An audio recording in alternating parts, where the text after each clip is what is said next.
So when you do scripture study, one of the things that is important to do is to watch for the details, because the details don't have to be there.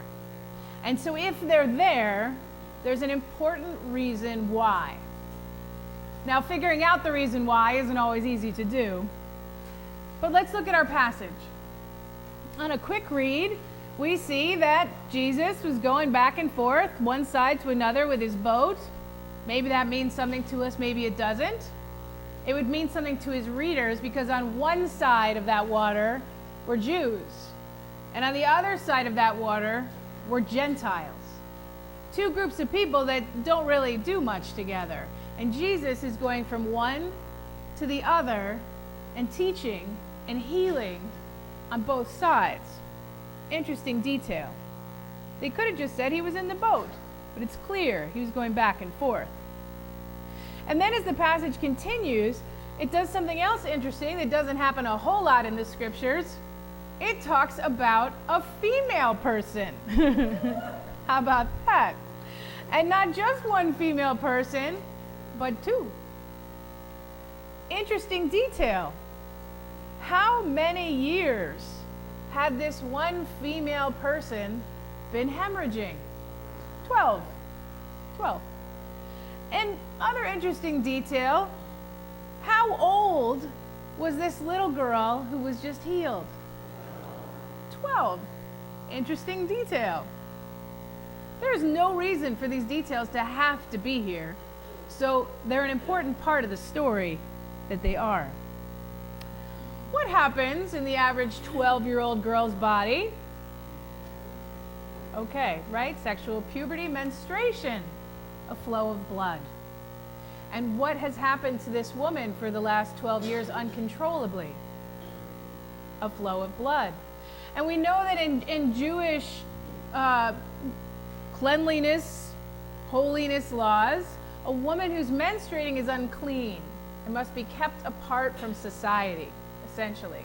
When she's finished menstruating, then she can go and do a ritual bath and she can rejoin. But a practicing Orthodox Jewish woman would not be around people for 12 long years. So it's interesting that it mentions that she has come to Jesus to touch him because she's not supposed to be touching anybody.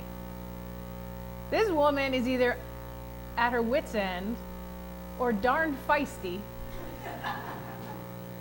And I'm going to go with the latter, because let's face it, a lot of times when you get to your wit's end, that's what makes you feisty. We've all been there, haven't we? So there was this woman who was suffering for 12 years, and she had endured under many physicians. She had spent all she had. She had resources, this woman, and she spent them. And she was at her wit's end, and she'd heard about Jesus. And so what does she do? She goes and she touches his clothes. And in a really cool detail that again didn't have to be there, Jesus not just allows her to be healed, Jesus feels power going from him. It's like she just plugged in for a minute, drew down some battery. Thanks a lot, Jesus, I'm healed. And she was heading out when he said, wait a minute, I've felt something. And his disciples, because the disciples are always so on the ball, you know. When you have somebody who can heal people just by standing there, then when he says, I felt something, you say, no, you didn't, Jesus. What could you have felt? There's a crowd here. But Jesus knows what he knows. And he's looking for that woman. And the woman knows what she knows. And she's feisty. So she doesn't run away. She turns and faces this man from whom she has just stolen healing. And by the way, he's a rabbi, and she's touched him while she's unclean. That's a big deal. But she doesn't run away. It might be the end of her life, but she doesn't run away. She turns back to Jesus and tearfully confesses all that she's done. because somehow she knows in her heart of hearts that someone who emanates healing like that can't possibly turn and do her in. Somebody who emanates healing like that is going to be compassionate with her. Immediately aware that power had gone not from him, but power had gone forth from him. The power of healing doesn't go away, it goes forth, right?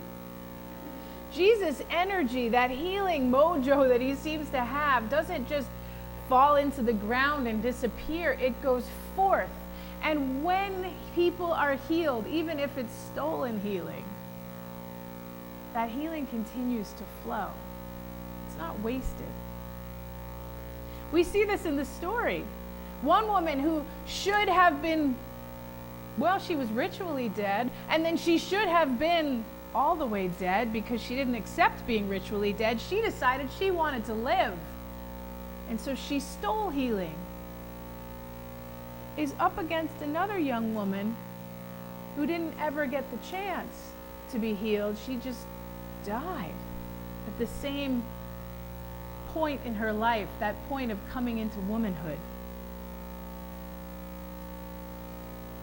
Why is this an important piece of information to have in the scripture? Is it just about being a feisty woman and standing up for your healing? Is it just about talking about the life cycle of a young woman from beginning to menstruate until the point where your menstruation won't end and you've had about enough? Is that all it's about? Or are these details here to tell us something else? We are a church that has made a brave declaration that as far as we're concerned, we are going to do our best to welcome everyone. We said it 3 years ago, and we just reunited our voices and saying it again today. Why does that matter? And why does it matter that we speak in detail about who it is that we intend to include? This story could have just said there was a person who needed healing. It could have been a man or a woman, but it was specific. It could have said it was a young person or an old person, but it was specific. It's not accidental. In a world where people are pushed to the margins as unclean, right? She was unclean because of something she couldn't help. I mean, what woman in the world wouldn't be happy to have a faucet we could turn off the menstruation machine? Let's just be honest about that. Most of the time, it's not very helpful.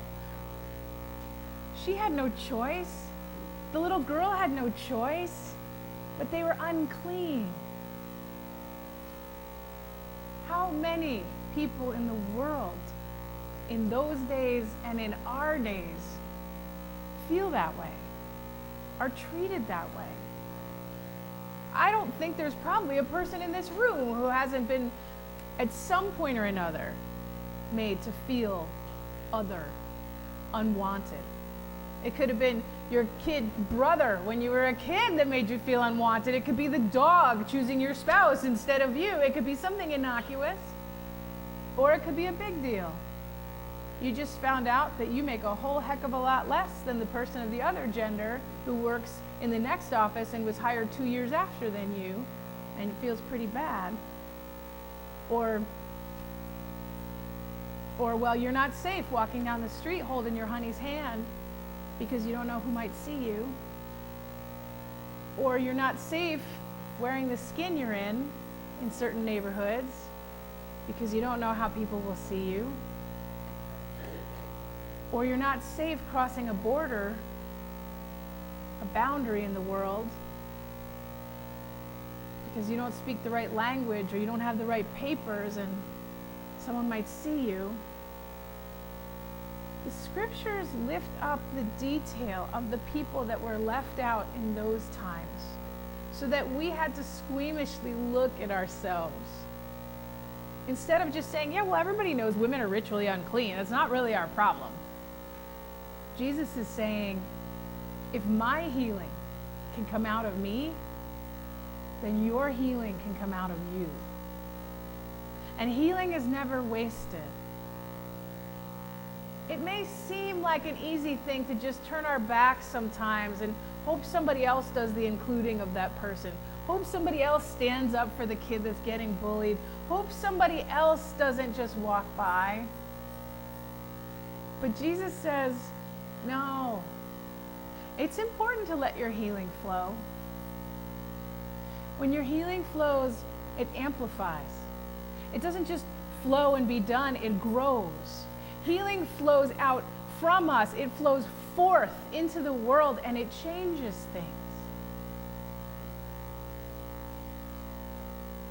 We are an open and affirming congregation, and we're a congregation that's talking about race in a place where, let's face it, we don't have a whole ton of LGBT people in the congregation, and there aren't a whole ton of people who aren't white right here in Madison. I mean, why are we having these conversations? We're having them because God calls us to. Because we happen to be who we are here, but we could have been born anywhere, and lots of people have been. And if we can let the healing flow from us, it doesn't just get wasted, it gets amplified.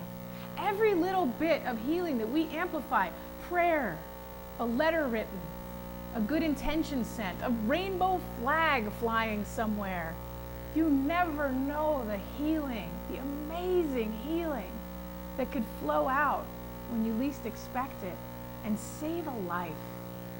Really. Everybody had given up on this little girl, the great teacher who could heal people. People came up and said, oh, don't bother the teacher. She's already dead. It's an inconvenience. It's an important detail that Jesus wanted included, that there's no inconvenience in his book. None of us is an inconvenience. It doesn't matter how puny we feel, how insignificant, how unworthy, we are not an inconvenience ever to Jesus, to God.